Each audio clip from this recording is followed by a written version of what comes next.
my desk by the General Assembly after their April 2nd reconvene session. By far the most complicated and consequential in my mind of these bills is House Bill 1600. The amendments to Chapter 2 of the 2024 Special Session Acts of Assembly, where we signed the budget that I affectionately call the Common Ground budget. It was a landmark budget. It included record spending for key shared critical areas, and House Bill 1600 updates that 2-year state budget. I think it's really important that we recognize that in doing this, we will be able to provide tax relief, incremental spending in relation to what is a projected $3.2 billion surplus that we established last December. Now, as I shared last March, as we prepared to turn in my amendments to the conference report, Virginia's financial strength enables us to be dynamic. That is a critical attribute of where we stand today. Our financial strength gives us the ability to be dynamic. We understand that as we head into fiscal year 2026, there are short-term risks to that projected surplus. To be clear, I think that there is a real pathway to achieve the 2026 forecast, but we all know that as President Trump rightfully resets trade imbalances and restores fiscal responsibility in D.C., there are short-term disruptions. However, there are real long-term opportunities. And yet, those short-term disruptions, I think, require us to be responsible and not spend 100% of this forecasted surplus today. And that is why I'm taking the actions today that I am. Of the 172 items in the amended budget that were returned to my desk unchanged during the reconvene session, I am approving 135 of them as is. And I will be item vetoing 37 of them. And by item vetoing 37 of them, we will be retaining $900 million of the projected $3.2 billion surplus as cushion. And again, not spending 100% of the forecasted surplus in advance of us actually realizing it. Now, the budget amendments in House Bill 1600 have been built on the same revenue forecast as the one I introduced in December, which projected this $3.2 billion surplus over both fiscal years 2025 and 2026. This budget will take $1.3 billion of that surplus and make strategic investments in shared priorities, bringing our total 2-year general fund budget to $62 billion, which is nearly 50% more than the pre-pandemic levels of $42 billion. It's the strength of the Commonwealth of Virginia that has enabled us to provide $9 billion of tax relief during this time period in our administration, and yet record investments in so many areas. House Bill 1600, as I sign it today, will fully fund Medicaid and the Children's Services Act delivering well over $800 million in incremental investments for direct aid to public education, which will reach $22.4 billion for the biennium, a 50% plus increase over pre-pandemic levels. In this budget that I will be signing today, we'll also take a portion of the projected surplus and deliver approximately $1 billion in tax relief to Virginians, bringing in total the tax relief during our administration, as I said, to $9 billion. And finally, of course, as I described, the budget I signed today will include 37 item vetoes in line with my authority under Article 5, Section 6 of the Constitution of Virginia that will allow us to retain a portion of the projected surplus as a cushion, a $900 million cushion on a $31.5 billion revenue forecast against any risk to that forecasted surplus. Again, not spending 100% of it until we actually realize it. Now, the context of all of this is really important because I am very optimistic in the long-term prospects for the Commonwealth of Virginia. And I do believe that Virginia continues to win. Just this week, we saw an enormous contract awarded to Newport News Shipbuilding for the next 2 Virginia-class attack submarines. I had the great privilege of attending a groundbreaking in Chesapeake for a $700 million advanced manufacturing project that is now shovels in the ground and moving forward aggressively. And the prospects for the Commonwealth of Virginia for economic development continue to be robust.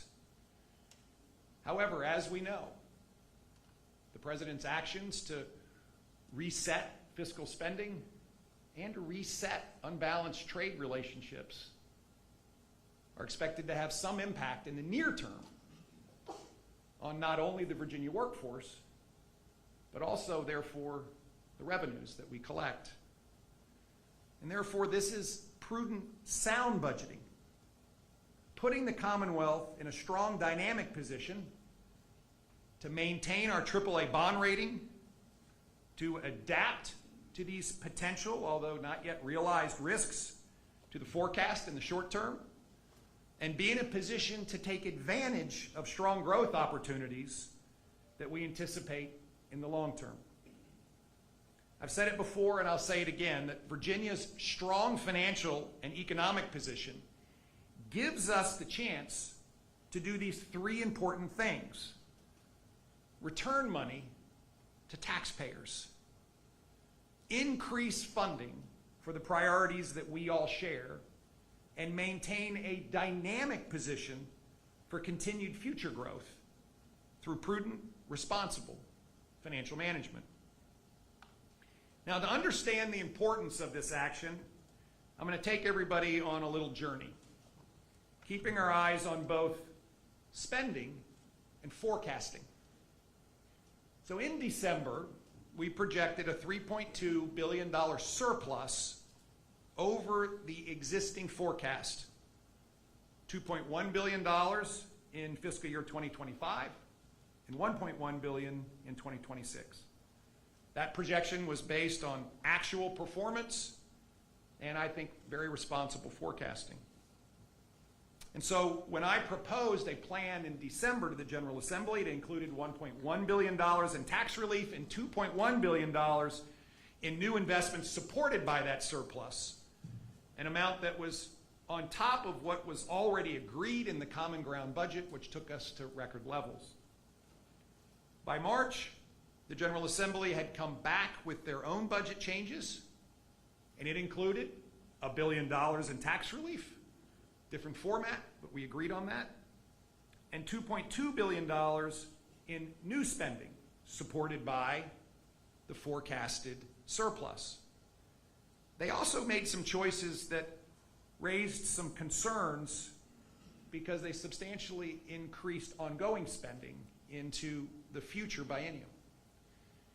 So during my first bill review period, while we were ahead of forecast for the 8 months of fiscal year 2025 and on track to hit our financial forecast, potential short-term risks to the forecast, as we discussed, I believe required a prudent set of amendments back to establish this cushion against this very, very large surplus. Virginia is in a stronger position than our neighbors across the river to do exactly this. Just recently, Moody's reaffirmed our AAA credit rating, due not only to our responsible budgeting, but also to the reality that while we do expect Virginia federal workforce to be reduced, and I will repeat, every job lost is a heart-wrenching moment. You all know my family went through this twice while I was growing up, and we know that this is a dislocation not just for those families, but beyond. But we do have a higher percentage of our workforce that's in the military, the intelligence community, and the national security environment. And Moody's recognized that as somewhat of a cushion for Virginia. Meanwhile, as they reaffirmed our strong credit rating, Maryland has been placed on negative credit watch, and as has Washington, D.C. But as I've said over and over again, these necessary federal reforms will create job dislocation for our federal workers and contractors. And the responsible thing to do is first to help them find a pathway to the many, many, many jobs that Virginia has open, over 225,000 open but unfilled positions, to make sure that they get the support that they need between a dislocation in their current job and their next career opportunity, and to support every aspect of that along the way, but also to recognize that the timing of that transition does create a risk to our financial forecast. In other words, we need to create a cushion. We need to hope that the cushion is not used, but we should not spend 100% of our forecasted surplus before it's in the bank. Now, House and Senate Democrat leadership also recognized these potential risks, as both of them launched special committees with the express purpose of understanding them and addressing them.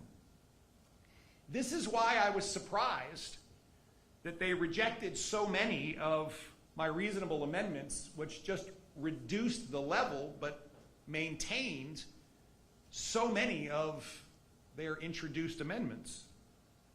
And as a result, what they sent me committed all of the money in the projected surplus except for $50 million. In fact, it is that statement that I think requires us to step forward and take the actions today to create this cushion and not spend 100% of this forecasted surplus until we have it. Now, as of the last revenue report at the end of March, we are $85 million ahead of forecast, and we continue to project that we will achieve our fiscal year 2025 forecast. But it is our obligation to look ahead and be prudent and be responsible for our taxpayer dollars, and therefore we need to take some action. The President's efforts, as I said earlier, to reset trade relationships and restore the fiscal sanity in Washington does create these short-term risks, and yes, will lead to longer-term growth. But it is indeed the expectation, and that of the administration, that there is a pathway to success. I believe that they will negotiate better trade deals, and that tariff levels will be reduced. I think that will open up new markets for Virginia products, and it will continue to attract significant business investment to America and to Virginia. In addition, the efforts to restore fiscal responsibility in D.C. are expected to result in the reduction in federal workforce and contractors. This is expected to impact Virginia's job level in fiscal year 2026, offset, as I said, by the fact that we have many, many, many open positions in Virginia, 225,000 plus, and we will be protected a bit by increased investment in the military, in national security, and in the intelligence community. Now, with that in mind, I asked the Virginia Department of Taxation to look at different scenarios of possible outcomes for the impacts of some of these policy changes. And while this wasn't a formal reforecast, and many of the Gaker members who we spoke to individually during this period actually expressed a sentiment that if you didn't know what was being projected in the headlines of newspapers, you would expect that things were pretty good based on current data. And the scenarios do show that while 2025 revenue will likely stay on track, that if these risks do present themselves, our projected surplus may be reduced. Again, to be clear, I see a path to meeting the 2026 forecasts. But in these scenarios, given the fact that we have the law of large numbers working here, if there's a 1% miss, it's $300 million. If there's a 3% miss, it's $900 million. These are large numbers, and yet in the context of a $31.5 billion revenue forecast, give us little room if we spend it all. I do believe that providing a cushion of up to 3% against the forecasted surplus and not spending 100% of it before we have it is prudent. Now, the wrong path would be for us to appropriate it all and then for these risks to potentially materialize. That would result in having to reduce spending, or worse yet, raise taxes, neither of which is a good outcome. Of course, that step is constitutionally or statutorily in my authority to cut up to 15% of spending across the board if we're behind in our financial forecast.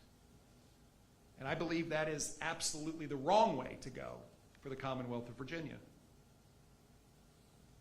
Both of the options of cutting existing spending or raising taxes, I believe, are irresponsible and will lead to considerable uncertainty, could damage our credit rating, and make it harder for state and local agencies to deliver services. So let me repeat what I've said.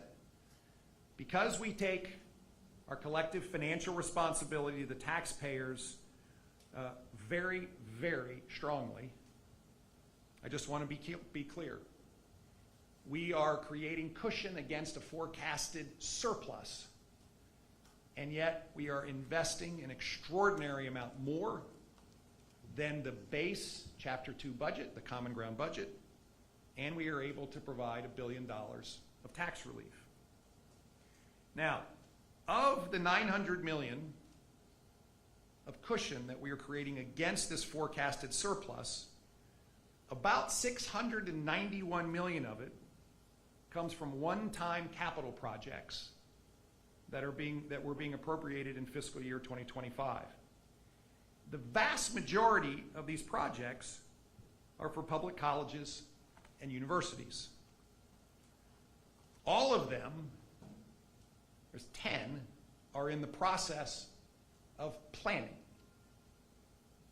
And none of them are in construction. And in fact, 9 of the 10 are still in preliminary planning or mid-level planning.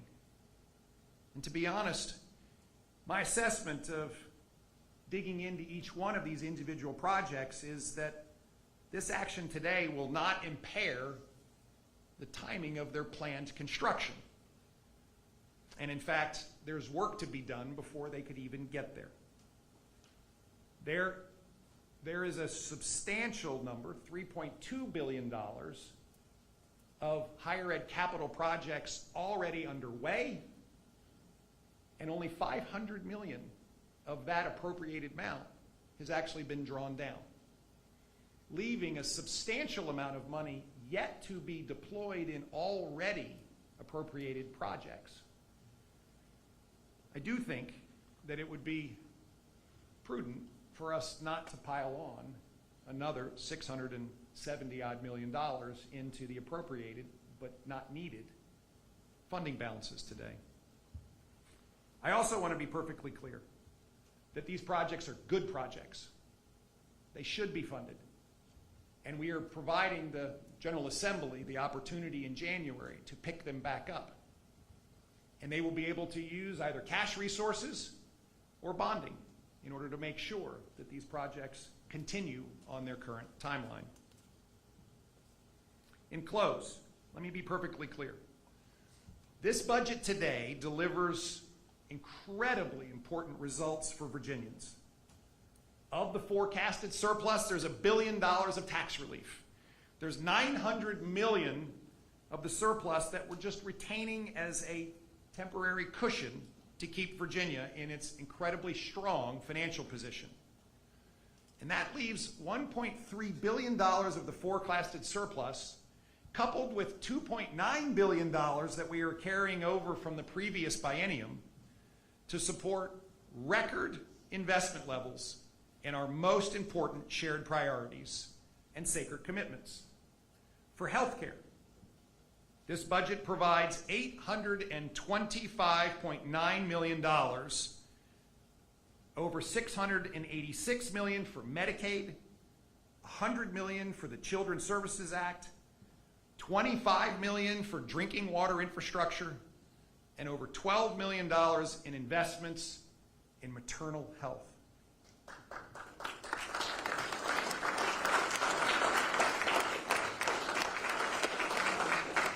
For K through 12 public education, there's $834 million in investments in public education, nearly $223 million to lift the support caps, nearly $111 million for English language learners, $7.5 million to reduce the child care wait list by 7,000 slots, nearly $53 million more for special education, and an additional $134 million to fund much-deserved bonuses for our teachers.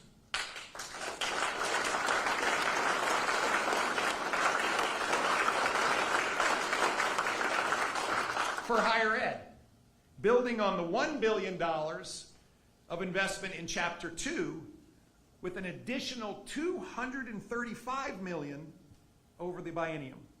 For natural resources, $50 million for disaster response and relief in Southwest Virginia, $50 million in non-general funds for the community flood protection, and $50 million for the Richmond combined sewer operation. Friends, thank you for going on this journey with me. I want everyone to fully appreciate the fact that Virginia is strong.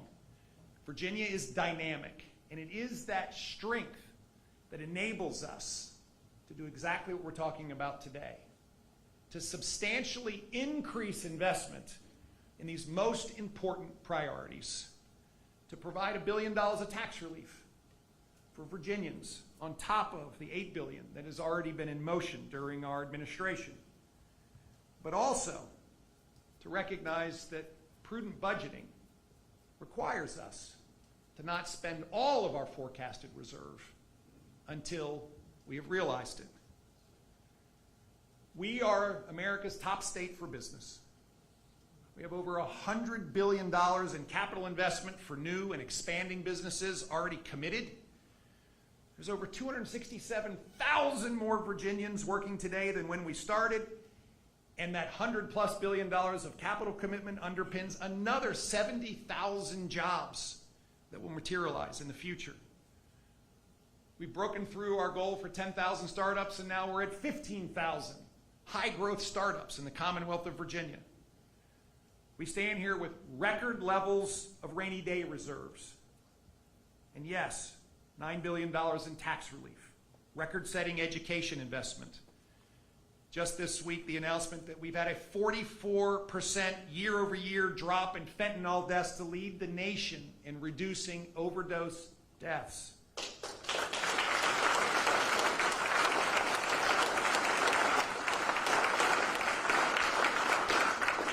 Our streets are safer. We have the healthiest Chesapeake Bay in over 2 decades, and a port that is the envy of not only the nation but the world. And maybe most importantly, once again, we are a growing state with more people moving to Virginia than to the other 49 states for the first time in over a decade.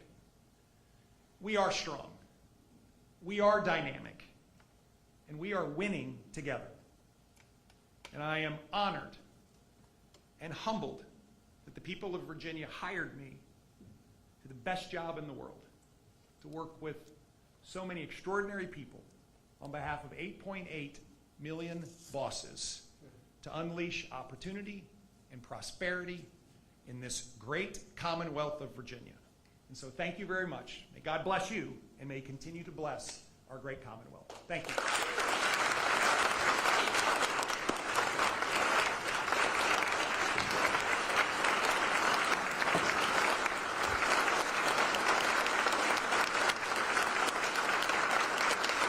Awesome.